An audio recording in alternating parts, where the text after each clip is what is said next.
the Titan submarine. Really want to make a science-driven mission. We're talking all the way back from Saturn. It's a long distance. So why a submarine? It provides much more efficient mobility. You could put something on a little cable and dangle it down. But that's going to be a lot of energy to drag that around. This thing's going to give you a lot of space to go. As you'll see, these seas are very large. We're going to go thousands of kilometers. We want to go above and below the surface. So a lot of different ways on Earth that you can build submarines, a lot of different shapes. Big, thick spheres, saucers, whatnot, cause a lot of drag, be a lot more energy to keep us moving, going at a good clip. So in the end, we did pick out we picked the long, skinny cylinder, the normal submarine shape that you like to see. So here's the submarine itself.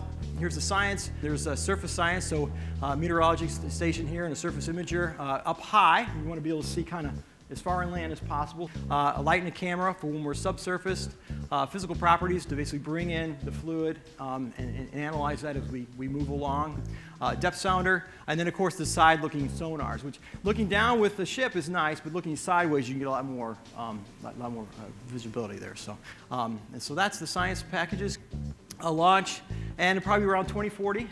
Get there around 2047. We want to get there the next summertime. We'd like to have as much light as possible. And it turns out the light would be on. It would be basically sunshine all day long. It looks like 10 minutes after dark around here, but still the sun's up. The Earth would also be right by the sun, so we'd always be able to communicate with the Earth all the time. That was very nice. The navigation, there's no magnetic field, so there's no compasses, which is kind of a bummer. So when we're surface is fairly easy, we always know where the sun is, and the Earth will be able to track us and tell us where we're at.